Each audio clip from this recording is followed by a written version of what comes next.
All right, I want to talk to you about recurring income and branding. Branding's all about making money. Let's face it, you're in business to make money. You're not in business because it's fun. It can be hell of a hard work and it can be very stressful at times, but the rewards and the payoffs that you get out of being in your own business and working for someone in a successful business can be far greater than you could ever hope. I think what happens is that you start a business to make money. Yep. You start a business with the view to be your own boss and to call your own shots as to how you want to be. So it is about making money. We are all about making money. We have had umpteen amount of years experience with umpteen amount of clients who've gone and done some phenomenal things. I've had 15 of my clients go and sell their business purely by the market share that they were able to acquire. They were either a pain to their competitor, or they were a threat to their competitor, or their competitor felt that it was easier to buy them than it was to try and compete with them or grow them. Yep. So the thing that you're going to look at is when you start a business, you start with the end in mind, and ultimately you want to be able to retire from the business that you start. You don't want to have a job. For me, a job is just over broke.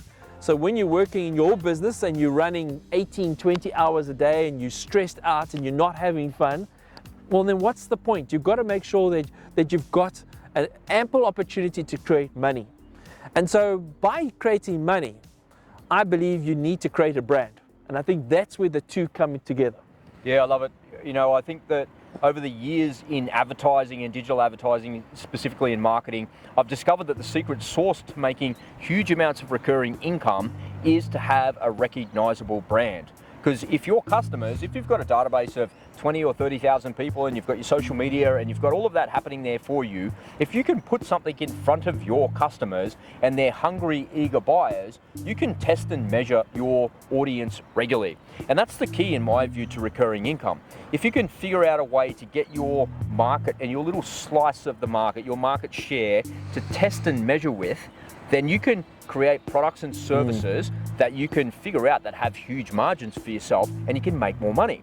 But if you can't do that because your brand is weak and they've bought from you 1 or 2 times and they can't remember who you are, they don't recognize your logos or something like that, then it makes it very, very difficult. My view is, and through my experience, is that the stronger your brand recognition is, the more recurring income you're going to make. And you can't have one without the other. If you've got great products and people are buying from you, are they buying because you've got great products or are they buying because of your brand? It's a funny conundrum that actually happens. Well, brand needs to equal value or quality. Yep. Bottom line. But here's the thing. There's a thing called net promoter scores. Now, a net promoter score is when they go and take an average of the community and they ask questions with the view to see if they would remember or identify you as the leader within a category that you play in. Now, in some cases, if you had to say Nike, there's a good chance out of 100 people are going to say, I know what Nike is. Yeah. But if, for example, I had to mention a company called, and I'm just going to mention a name, Yellow Bolt. I don't think you've ever heard of Yellow Bolt. No. And we had to go and do a net promoter score. The chances are we're going to get 0. Like no one's going to know of what Yellow Bolt is. So therefore, the way that I feel that you need to do is you need to refine that study and go and take 100 people from that category and see if they recognize. If that score is still low, well, you've got yourself a branding problem. You've got yourself a communications problem. You've got yourself a sales problem. You've got lots of problems. So if you're about to now embark on the strategy, therefore, you start with the brand in mind in the sense of how do you get recognition? Because if you want to create recognition, you need to create identifiable value to the quality or the value of a product or service, bottom line. So you need to get back to basics, and those things are important. No one wants to leave money on the table. And if you do, I would like to meet you because I'd like to get some of that money. I really feel strongly that businesses are there to make money, and I am all about, as the brand scientist, I'm there with the view to make sure that brands become valuable, become famous, with the view to enhance quality to their customers, which creates recurring income. But at the end of the day, is the 5th gear in your business when you want to maybe exit. Yeah, well said, well said. I had the good fortune yesterday of engaging with one of the world's largest brands in a slightly different way than you would normally engage with. So it was Qantas. So my son he became a flight attendant. Oh, yesterday. wow, that's fantastic. Yeah, he got his wings. So he was very excited about that, and we went to his graduation, which was down at Mascot Airport, just down the road here. And when you go into the Qantas headquarters, it's these pristine offices, it's really beautiful, it's exactly what you expect. And you see that all of the flight attendants that are graduating, they're all cut from the same mold. And the way I describe it is they all come out of the same factory, right? Yeah, It's the flight attendant factory that... They all look the same. Yeah, the guys look the same, the girls all look the same. And what you're looking at is you're looking at the brand ambassadors of that Correct. business. So, Good word, ambassadors, yeah. So you look at the iconic red of their logo, their iconography, and the kangaroo, and all of the 100 years worth of history that goes with that brand. It's really interesting, but that's all embodied in the people, in their uniforms and in their behavior. And they had the lead instructor come out, of course, and then they had a couple of other of the senior management come out to say congratulations, and they say a few words as they move them forward. And one of the things that was really quite memorable for me was one of the senior management ladies there. She said that if you want to have a long career here at Qantas, you need to be the very best brand ambassador that you can be. And I thought to myself, that is just never a truer statement could be said about branding than that. She was just so on the money in the way that she said it. But I'm not sure it hit the targets that she was aiming at. Like the people kind of realised that, okay, the minimum standard that we have here is excellence. I get it, I've got to wear my uniform properly, I've got to treat the customers with dignity and respect, and this is how I've got to be based on my training. But I'm not sure it hit home what she was saying about being a brand ambassador. Now I want to take it another step further. So say for example, you and I, we want to get a flight and we book a ticket on Qantas. We are buying into a brand promise. We're not looking up the captain and the first crew, and we're not looking at any of that. We have an understanding that there's going to be a delivery. Now what really blows my mind personally is the fact that when you're flying from one end to the other end, you have no clue who the captain is, you have no clue who the staff are, you have no clue about anything. And the chances are the people that are flying the plane and working on the plane, they're not even owners of the Qantas.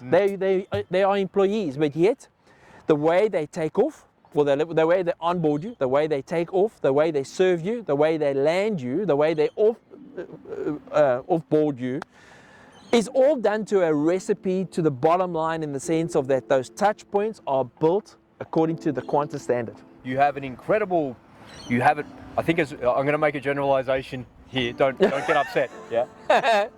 I think you can generalize, it doesn't matter what airline you fly. I'm going to pick on Qantas here for a second, but there's an expectation that you go with Qantas that you're going to have a 5-star experience. If I was going to go with Singapore Airlines, I'm expecting a 5-star experience. If I go on Scoot, I'm expecting a 5-star experience, but I know that if I go on a budget airline, and Scoot is the budget airline of Singapore Airlines, so I know the safety standards are there, but I know when I get in a Scoot seat, it's a lot smaller than a Singapore Airlines. And less bells and whistles. And I'm like, what the hell? And I have to have my tablet to entertain myself, otherwise I have to pay money for it. They won't even give me a blanket unless I pay for it. So there's a different level of brand experience there. There's an expectation of safety there, but I know that I'm not going to get the same 5-star experience that I'll get on Singapore Airlines or on Qantas or on British Airways or something like that.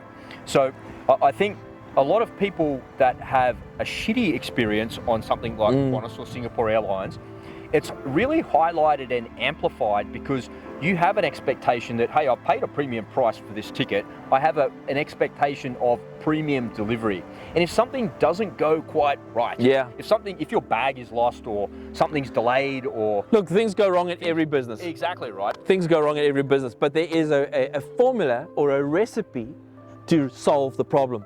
And that's been worked out. And I think that's the brand. And it's part of the brand promise. It's really, really interesting when you look at it like that from the perspective of making money as well. We've just seen Qantas make $2.4 billion profit, the biggest profit in Australian history before, just post-COVID. That's why they've made so much money, because the world has come back to life and the airline industry has come back as well. So that's got a lot to do with the brand promise. But you know, when you're flying across to the ocean, you don't sit there questioning anything else. You've bought into a promise that you're going to be delivered the other side with your luggage and that everything is going to be fine. Sometimes it's not always the case, but it's how you respond to those problems that enhance and keep on enhancing brand promise. I've got some really good case studies about how not to behave. Sure, and we'll talk about that in another show. We'll also talk about a few awesome brands that didn't pivot and they just failed in our lifetime. They went the way of the dodo, didn't they? They went the way of the dodo, but at the end of the day, they gave it a go. They did, absolutely. All right, folks, if you've got any questions for us about what we do with branding, about Einstein, about how to make more money, particularly recurring revenue, that's the best type of money, head on over to brand-scientist.com and you can connect with us. All of the links are in the description. And if you've got any questions, comments, or feedback, please pop them down below. That wraps it up for this video. We'll see you in the next one. It's bye for now.